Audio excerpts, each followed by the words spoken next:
In cold and wet conditions, Melbourne Knights hosted Pascoe Vale in the 15th round of the Victorian National Premier League at Knight Stadium on Sunday afternoon.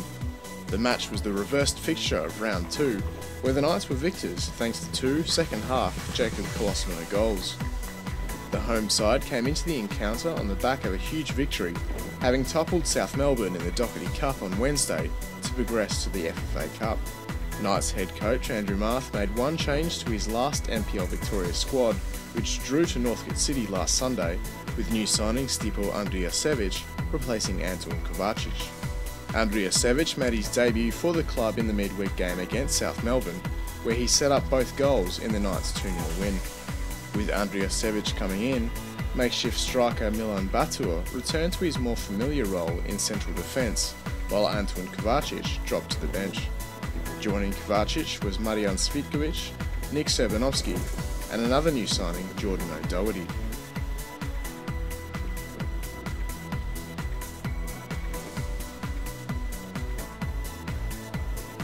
For Pascoe Vale, head coach Vitali Ferrante made 2 changes to his squad that defeated Hume City last Friday night, with Jonathan Volgaris and Eli Lutma dropping out of the squad altogether. In their absence, Lindsay Henderson and Melvin Beckett were promoted to the starting 11, who were both used off the bench in the previous round's game.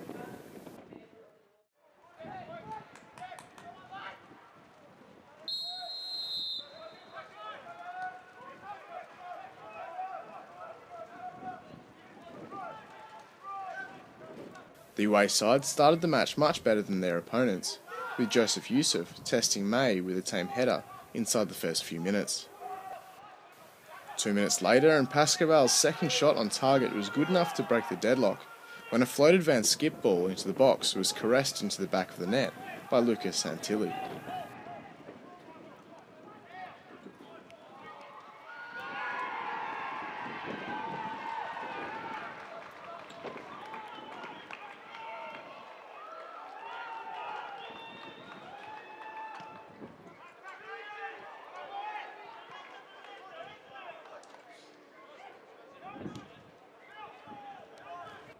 Coming off the back of a 5-game undefeated patch, Pascoe Vale continued to look dangerous in the opening minutes and almost capitalised on a Michael Doyle slip inside the box.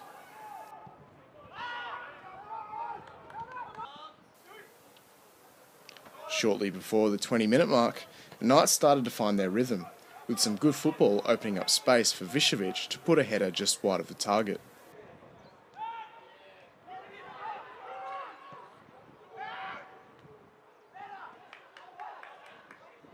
Višević went even closer on the 25-minute mark when he forced a save from Stardelic.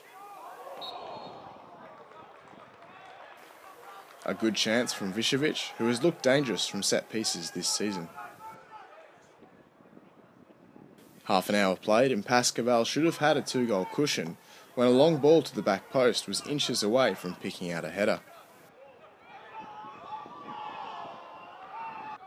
Ferrante's men were punished for that missed chance moments later when Ivan Grgic hit the back of the net from the corner.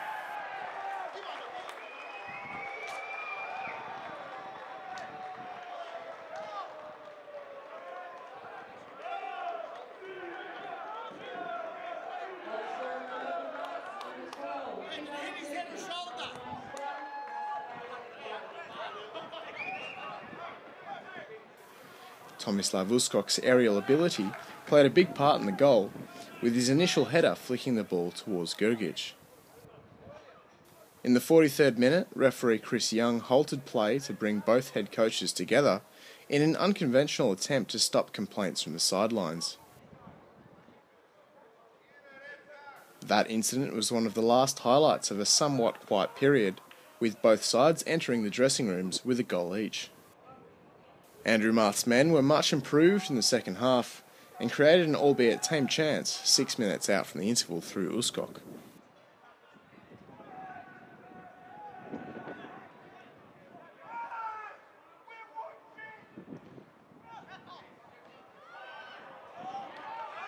But Pascoe Vale continued to be a threat in the final third, and also had a shot on target when Van Skip tested May from long range.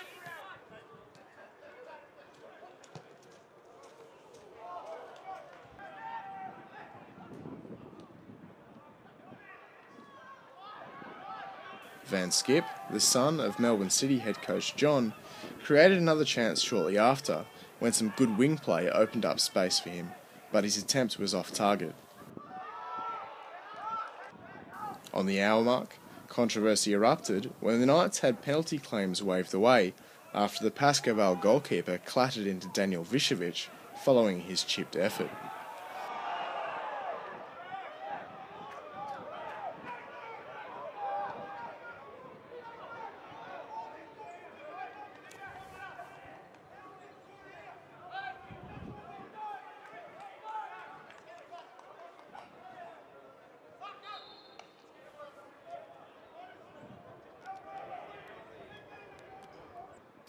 Višević lasted 4 more minutes on the park before he eventually limped off to receive medical attention. Marijan Cvitković was the man who replaced him in a like-for-like swap. 67 minutes in and Pascoe Vale also had penalty claims dismissed when Lucas Santelli went down inside the box, only for the away side to put a shot on target seconds later, which was blocked.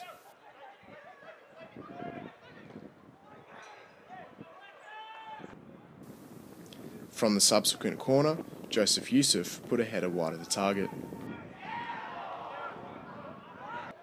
With the game reaching its close, some spectacular Pascoe Vale defending denied Uskok when his effort was blocked off the line.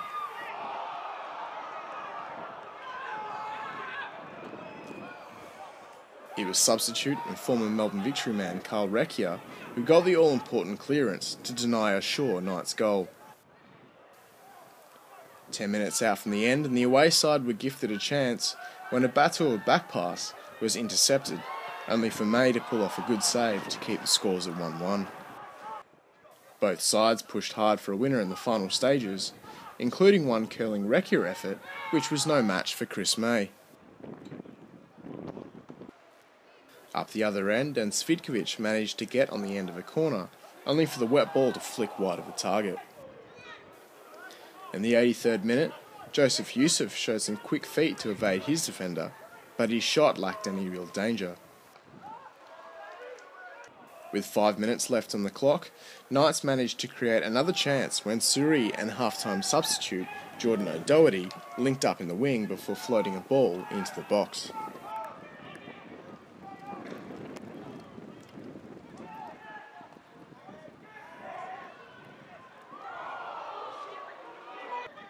After a 10-minute spell of end-to-end football, the Knights finally got the all-important goal when a long pass from Michael Doyle picked out Tomislav Uskok, who outjumped the Pascoe Vale goalkeeper to flick the ball goal-bound and into the back of the net.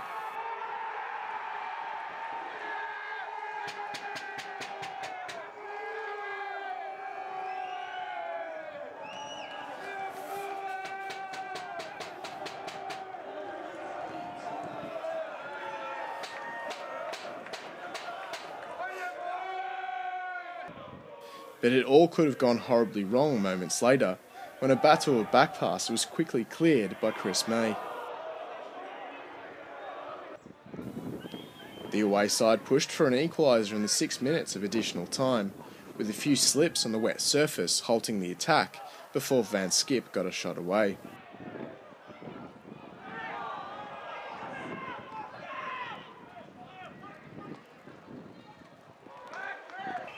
Seconds later, and Pascoe Vale had penalty appeals ignored again, this time when Van Skip went down inside the area after a tussle with Sam Torrens. In the final minute of play, Pascoe Vale were given a chance to equalise with a free kick, but Recchia put his effort into the wall before referee Chris Young blew for full time. A good come-from-behind win for the Knights, which was their 5th of the season, and means they'll jump up a position on the table into 11th. Knights head coach Andrew Marth spoke to media following the 2-1 victory. Yeah, definitely. Obviously a huge result for us on Wednesday night, and full confidence coming into today's game. But I thought we really struggled the first half, and second half we did a few adjustments, and I thought the boys played quite well. No doubt about the team's fighting spirit. Fighting right to the death. Yeah, obviously that's been Melbourne Knights or Melbourne Crash all along, hasn't it? And it doesn't change, and we try to implement that week in, week out, and you never give up. And in the end, we probably could have scored maybe one or two extra. Still more promising signs, I guess, from these kids that have been given an opportunity. Some of them have kept their place in the team, and you must be happy with their contribution. Yeah, definitely. Also, Gugic was outstanding again today, and they keep Anton on the bench. And I said that before the game, and I said, a young boy does well. He's going to start every week, and he hasn't let us down. He scored again today. I think he could be our highest goal scorer, I think. Pascoe Vale, the form side in the league, to knock them off. 5 straight wins for them coming into this game. That's a great result for you guys. It's a great result, yeah. As I said, it was under trying conditions, and the boys played well. We battled out, and got to give Pascoe Vale full credit. They're a good team, Fatah's got them working well at the present moment, and to beat them at home under these conditions is superb. One of the challenges has been stringing wins together now. You must be confident heading to Werribee. They've had a lean couple of weeks. Yeah, definitely. I think we own Werribee big time, We should have beaten them maybe 5 or 6, and then we got a very dubious penalty at the last minute. It cost us 3 points, so we're preparing ourselves for a good game down there.